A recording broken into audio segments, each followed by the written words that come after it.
Good evening, everyone. Rick Yaklin here again with Dying a Detroit Lions Fan. This will be podcast number 7 and videocast number 6.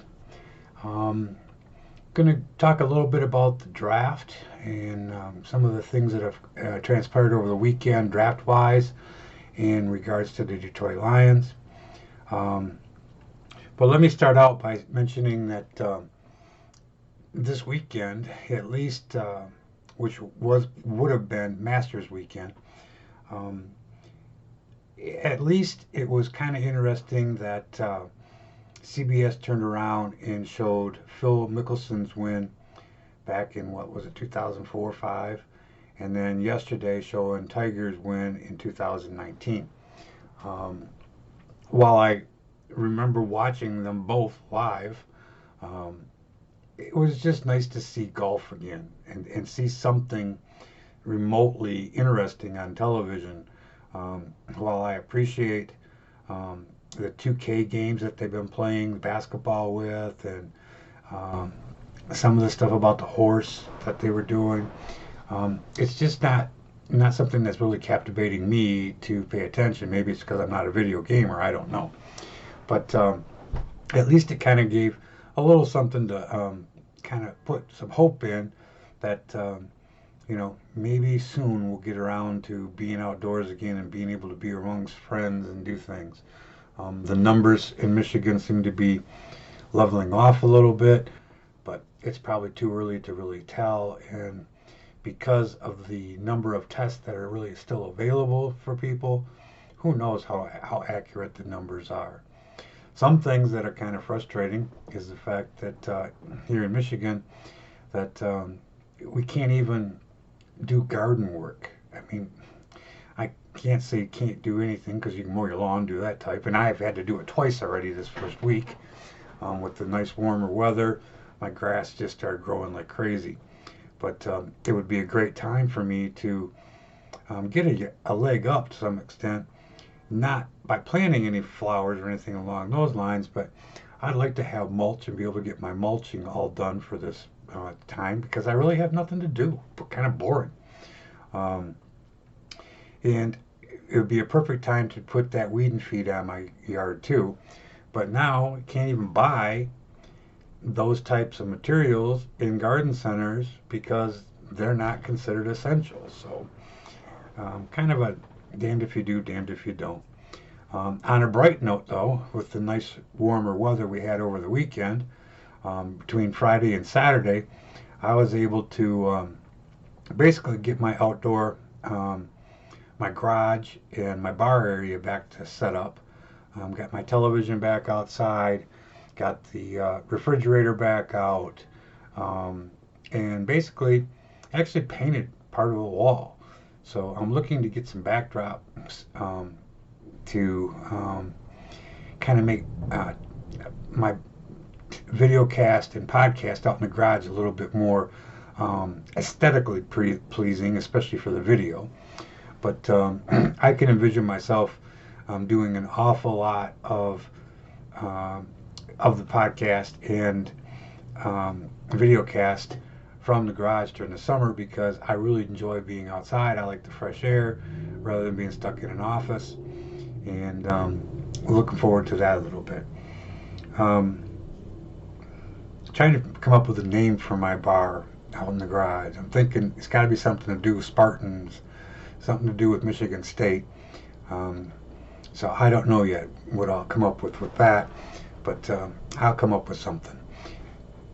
In regards to the NFL, we're looking at draft day being 10 days away, and a little bit of information popped up over the weekend from the Detroit sports writers in regards to ways that the Lions may be leaning in a couple of different things.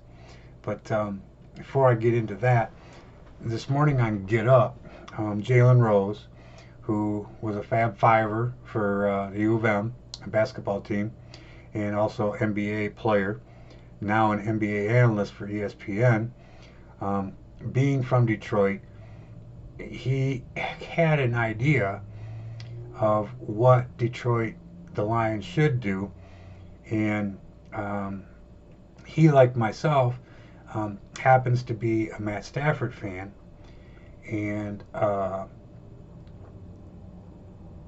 remembers the fact that the Lions have so badly botched quarterback drafts, going back to Andre Ware and Joey Harrington, that Stafford has been probably, well, he is the record holder for all Detroit records when it comes down to quarterback play. But his suggestion was to turn around and say to hell with trading the number 3 pick to pick Tua with number 3. Let him sit for a year behind Stafford, and because Stafford deserves it, after this year, trade Stafford and let him have an opportunity to go somewhere where he might be able to win a championship, because quite frankly, he's about as fed up with the Ford family owning the franchise as I am, and the ineptness that has followed this team ever since the Fords took ownership of it. I really have no confidence in Quinn, absolutely zero confidence in Patricia, and I just think that, maybe he's onto something there. And not that I really want to see Stafford go, because if he does, I think it just puts us further behind the 8 ball with a whole new building and a new scheme, because I gotta believe in the bottom of my heart that old lady Ford, if she don't croak this year and her daughters get their measly, grippy, money-hungry hands on the franchise, she's going to have to be forced to fire Quinn and Patricia. So we're going to go to another rebuild. And, how many rebuilds has this franchise been in over the last 61 years? It's just astronomical. But I do have Jalen Rose's sentiment there, the fact that Stafford deserves to be have an opportunity to win a championship. He was having an unbelievable season last year before he got hurt, and injuries are part of the game, and I really think that he wanted to play towards the end of last year, and I think if there would have been more of a shot that Detroit may had a chance at a playoff run, that he probably would have came back and played.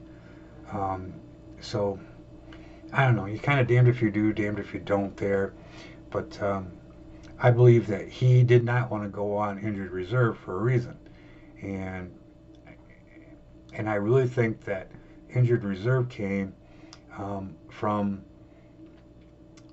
Patricia and Quinn trying to save their job for a year by saying Stafford's been hurt, so it's really not fair to judge us with 3 wins because we didn't have our quarterback, which is true, but still bullshit, because you got a piss poor organization to begin with that should have something there. But Jalen Rose mentioned that, and I've been thinking about it all morning ever since the fact that 2 things happen if Detroit actually takes Tua.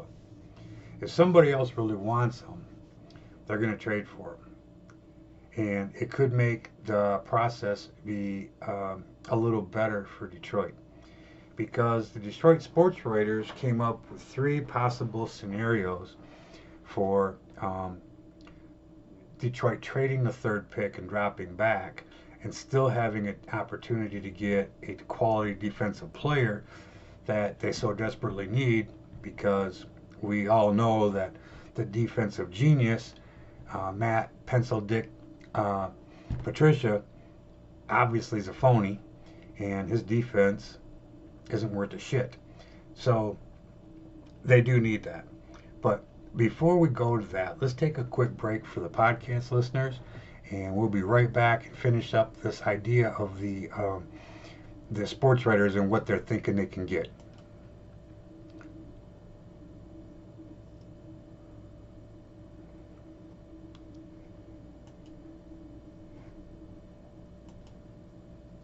Okay, we're back.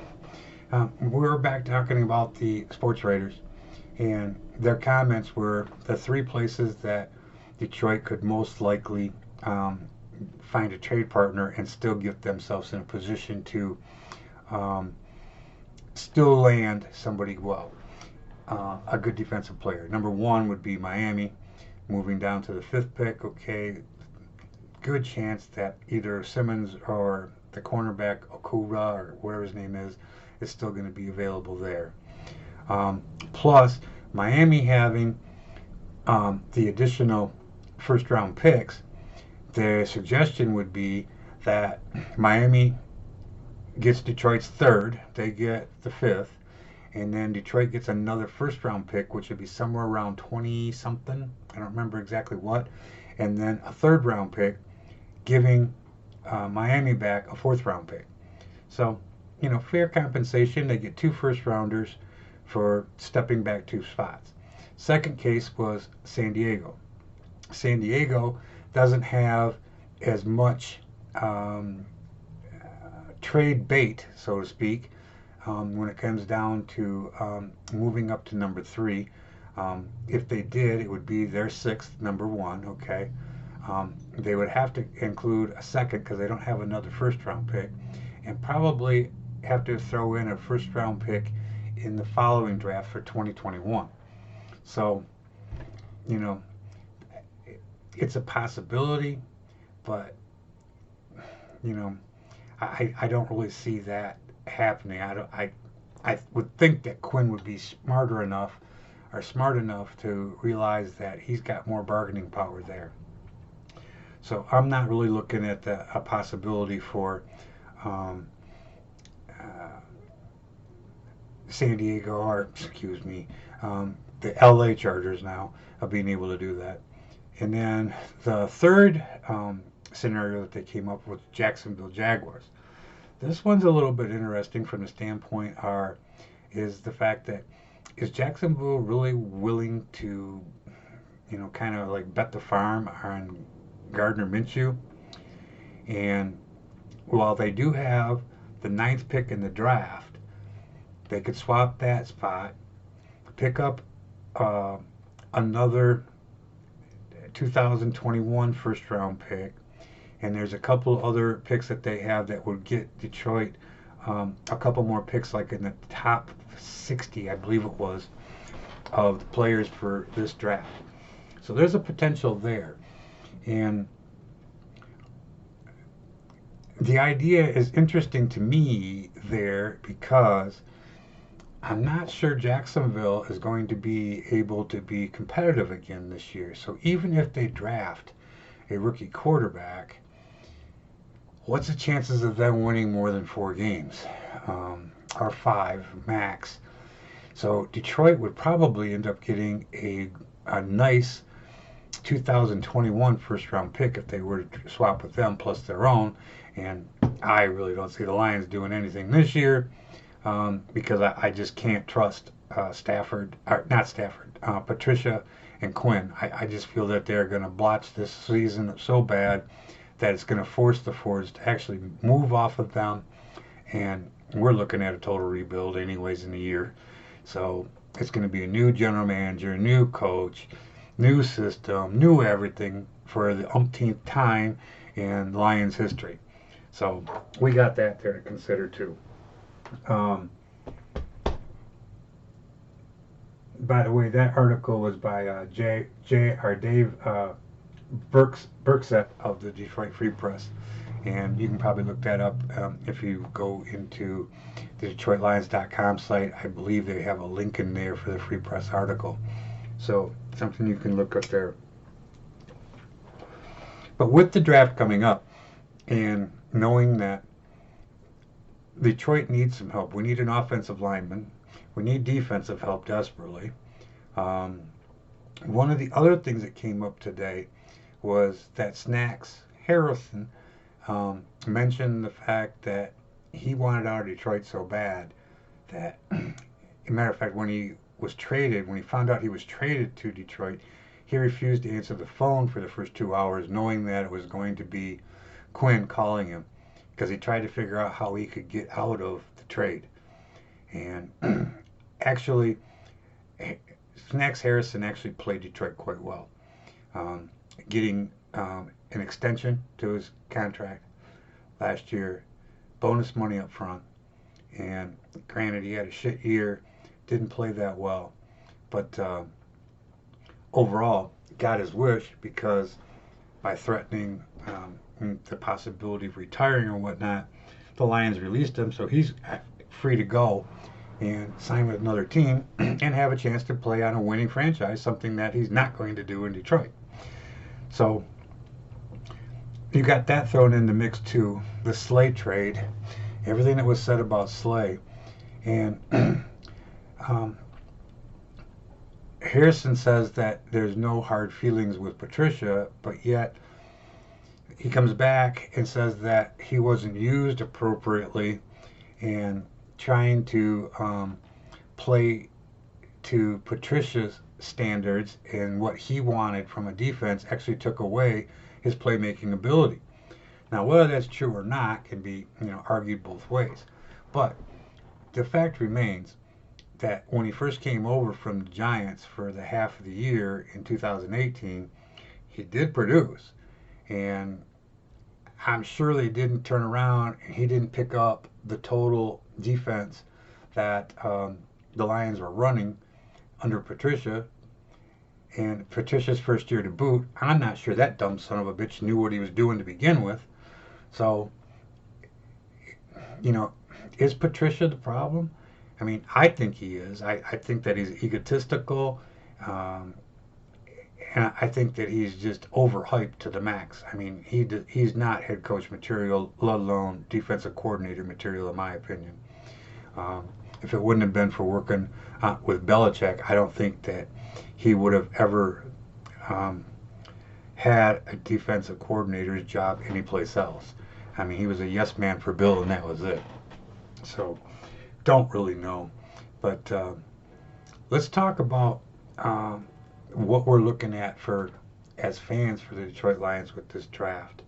I mean, it seems kind of weird right now that we're talking the draft with everything being shut down. And I guess the good thing for football fans is the fact that we're still months away from training camps. And even if they don't get their mini camps in, by the time August rolls around, end of July, mid-July, maybe training camps can open. Maybe things can kind of get back to normal. We don't really know where we're going to be with this virus at that point, but hopefully it improves. But you, as a listener, what are your thoughts? What would you like to see Detroit do? Should they turn around and take a quarterback with number 3, or trade out of the pick and get some other draft capital? And then if they do that, do you trust Bob Quinn to bring talent in? I mean, he's been iffy at best when it comes down to landing talent. Detroit needs a running back still. You've got all 3 starting wide receivers are in the last years of their deals. Now, rumor has it that they are trying to sign Galladay to a long-term contract, and that will probably get done this summer. But it still leaves the other 2 unsigned and a bunch of freebie guys behind them. Now, this draft supposedly loaded with wide receiver talent. Is he going to find gold someplace out there with a wide receiver or 2? We need offensive line help still. Someone's got to protect the fucking line, and Stafford. And this team needs to learn how to run the ball. I mean, let's face it. I mean, you can't drop back 45 times a game and expect your quarterback to remain healthy, number 1. Number 2, to be winning games. And even last year, how many times, in the last 2 years in particular, ever since Patricia's been here, the dumb idiot, Detroit has had leads in games and pissed them away in the last 3 minutes. So the defense needs so much work. So If you're listening on the podcast, click the message little button that you'll see, and it'll set you up to leave a voice message, which I will see. I'll be able to respond to your question and take your comments and use them in the next podcast that I end up doing, which will probably be later this week. And if you're watching the video cast on YouTube, you can write a comment down below, and I'll be able to respond to your comment there, but I'll also begin taking these comments and questions and bringing them forward into episodes as we go forward. In addition, I still would like to turn around and come up with a couple people to co-host with me and have some one-on-one chat in regards to the Detroit Lions, and maybe someone's is just an ultimate fan that has some faith in the team still, but for all the years I've been a fan of the Lions, I really don't see a bright horizon, let's say, with Mrs. Ford owning the team. And until Ford ownership is done with Detroit, I don't give us a lot of shots there of doing much better.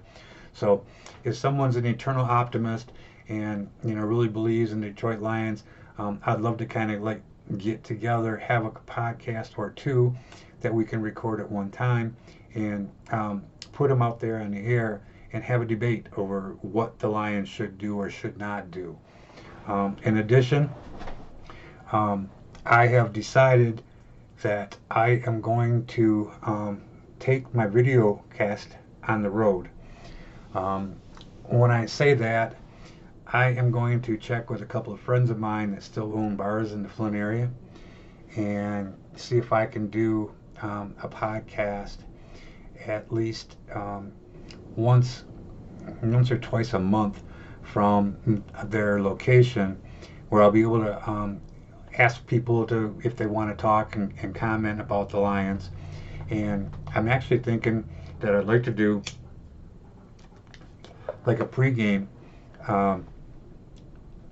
warm-up podcast, videocast on Sundays before the Lions play, and have a podcast that goes up then, and maybe turn around and do either a video or a podcast at halftime, and then a game follow-up too. So I'll be working on those things.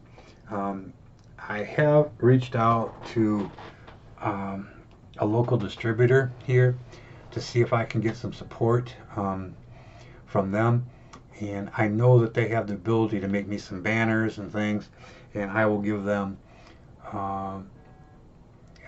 advertising basically from the podcast by having their images and likenesses and stuff behind me, as well as say a few words that maybe they want me to say, if they have something special they want, whatever the case may be. I'm not really looking to make money off of the idea or have off of a sponsorship with them, but I would like to have the background banner or whatever the case may be, so that if I do take the podcast and videocast on the road, I've got something that signifies who I am, what the podcast is about, and also kind of sets the backdrop basically of what you would have in a studio type environment versus being in a home office. So that's another possibility there that I'm looking into. Also, I'm still working on the website. I've kind of got it kind of narrowed down. I think I have the domain squared away, but I need to still make a payment in regards to that, and kind of waiting to see where I stand financially in the next week or so before I commit to spending that kind of money to establish a website for myself and for this program that will include everything that we do here. Basically, I'll just post to the website and update new episodes and whatever the case may be. But it'll also be a place where I'll be able to get messages directly from the listeners too. So let's keep the audience growing. Follow the podcast. It can be seen on 8 different, or podcasts can be heard on 8 different resources right now, including iTunes. So follow the podcast there and subscribe so that you get new messages all the time. And same thing when it comes down to YouTube. Hit the little subscribe button and keep informed whenever a new podcast launches. So as I said, I'm sure that I will be doing another podcast a little bit later this week, and maybe by then we'll have a little more information, and maybe there'll be a little bit of trade activity going on in regards to the draft. I'm looking forward to that at least next week. It's something that's going to be live. It's something that's going to be fun to kind of like get around.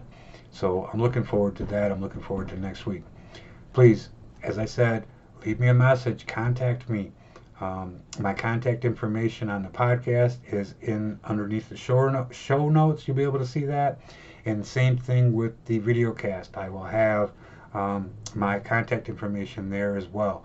You're welcome to contact me. If you're interested in co-hosting with me, contact me. Let's set it up. Let's make it happen. The more we do, the more I interject with you, the more fun it'll be for me to create the podcast, as well as have listener participation. That's easy for you to say. But we'll be able to kind of interact a little bit more. So have a great evening, and we will be back with you in the next few days. So this is Rick Yaklin signing off for Dying a Detroit Lions Fan. Look forward to our next broadcast coming soon. Take care. Have a great day.